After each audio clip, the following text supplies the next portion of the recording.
అందరికీ praise the lord. ఈరోజు దేవుని పరిశుద్ధమైన వాగ్దానము. ఆయన నా కుడిపార్శ్వమందు ఉన్నాడు గనుక నేను కదల్చబడను. కీర్తన 16వ అధ్యాయము 8వ వచనం. ఈ వాక్యాన్ని క్రమం తప్పకుండా వింటున్నటువంటి ప్రియ సహోదరి సహోదరుడా, ఈ ఉదయకాలాన ప్రభువు మనకి ఈ వాగ్దానం దయచేసినట్లుగా మనం గమనించవచ్చు. ఈ యొక్క కీర్తన దావీదు రచించినట్లుగా మనం గమనించవచ్చు.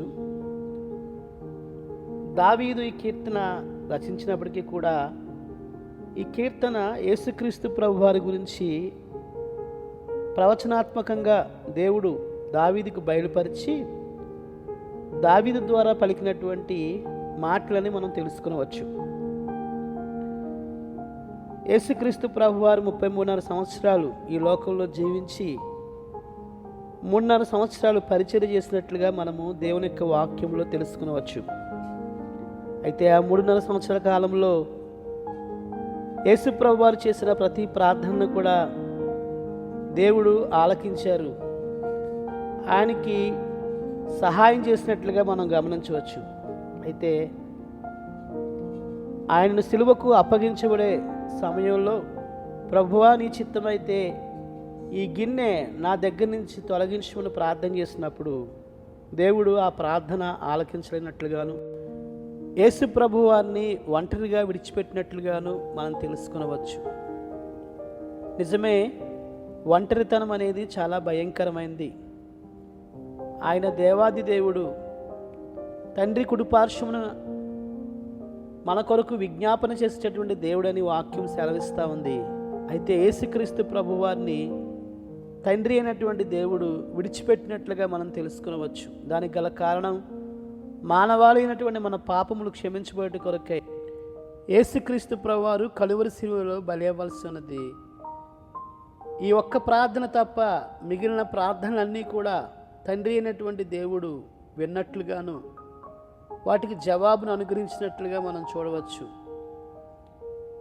అదేవిధంగా మనము కూడా ఒంటరి వారిగా అనాథగా మనం ఉన్నప్పుడు తండ్రి అయినటువంటి దేవుడు యేసుక్రీస్తు ప్రభువాని లోకానికి పంపించడం ద్వారా, ఆయన చేసినటువంటి బలియాగమందు విశ్వాసం ఉంచడం ద్వారా మనము కూడా ధైర్యపరచబడుతూ వస్తున్నాము. మనము కూడా దేవుని సన్నిధిలో చేసేటటువంటి ప్రార్థనలు ఆలకించి మనకు జవాబు అనుగ్రహిస్తున్నారని ఆయన స్తుతిస్తున్నాము, ఆయన మహిమపరుస్తున్నాము. ఇంకా ఈ వాక్యాన్ని వింటున్నటువంటి నీ జీవితంలో నీవు ఒంటరివాడిగా ఉన్నావని, అనాథగా ఉన్నావని, ఎవరూ లేనటువంటి వ్యక్తిగా ఉన్నావని బాధపడుతూ ఉన్నావా? అయితే ప్రభువు నీ కుడిపార్శ్వం నుండి నీకు సహాయం చేస్తారని వాక్యము సెలవిస్తూ ఉంది. ప్రియా సహోదరుల సహోదరి, ఈ లోకం నిన్ను విడిచిపెట్టిన, బంధువులను విడిచిపెట్టిన, రక్త సంబంధికులను విడిచిపెట్టిన యేసు ప్రభు వారిని కుడిపార్శ్వం నుండి నిన్ను దీవిస్తారు. కుడి అనేది మానవుని యొక్క జీవితానికి ఎంతో విలువైంది. అందుకనే మనము ఏదైనా స్నేహితుల గురించి మాట్లాడుతూ వచ్చినప్పుడు ఆ పలానా స్నేహితుడు నాకు కుడి భుజం అని చెప్పుకుంటాము. అయితే కొన్నిసార్లు ఆ స్నేహితులు కూడా మనల్ని విడిచిపెట్టే సందర్భాలు మన జీవితాల్లో లేకపోలేదు. అయితే యేసుక్రీస్తు ప్రభువారు ఎట్టి పరిస్థితుల్లో కూడా నిన్ను విడిచిపెట్టరు, నిన్ను ఆశీర్వదిస్తారు, నిన్ను దీవిస్తారు. ఆయన నీ కుడిపార్శ్వం నుండి నిన్ను దీవించి నీ ప్రతి అవసరత అక్రత తీర్చేవారిగా ఉన్నారని మరొకసారి ప్రభు పేడ తెలియపరుస్తున్నా. అందుకొరకే తండ్రి ద్వారా ఆయన ఈ లోకానికి పంపించబడ్డారు. తండ్రి చెప్పినటువంటి ఆ రక్షణ కార్యాన్ని జరిగించడం కొరకై ఆయన కలువరి శిలువలో బలయ్యారు.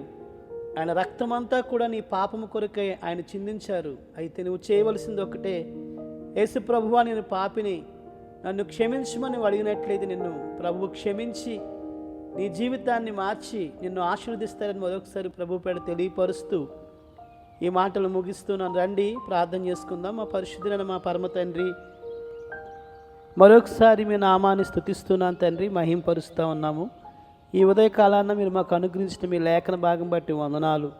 ఆయన నా కుడిపార్శ్వమందు ఉన్నాడు గనుక నేను కదల్చబడని కీర్తన 16వ అధ్యాయము 8వ వచనం ప్రకారంగా ప్రభువా నాతో మాతో మీరు మాట్లాడేందుకే మీ నామాన్ని స్తుతిస్తున్నాం. మహిమపరుస్తున్నాను తండ్రి.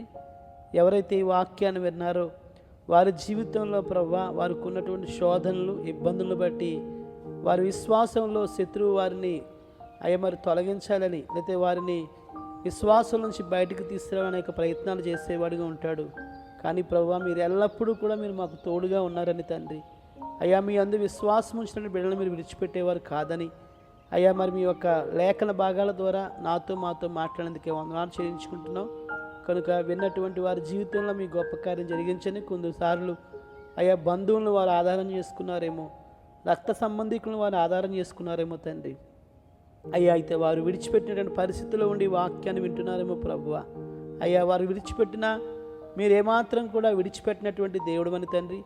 అయ్యా మీ అందు విశ్వాసం ఉంచినటువంటి వారిని ఆశీర్వదించేవారని మరొకసారి గుర్తు చేసినందుకై మీ నామాన్ని స్తుతిస్తూ అయ్యా ఈ వాక్యాన్ని వింటున్న ప్రతి కుటుంబాన్ని ఆశీర్వదించమని తండ్రి, దీవించమని తండ్రి. వారికి ఉన్న అవసరతలు అక్కడతలు మీ నామంలో తీర్చి మీ నామానికి మహిమ తెచ్చుకున్నామని యేసుక్రీస్తు వారి అతి పరిశుద్ధమైన శ్రేష్టమైన శక్తివంతమైన నామములో స్తుతించి ప్రార్థించి బ్రతిమారి వేడుకొనుచున్నాము పరమ తండ్రి. ఆమెన్.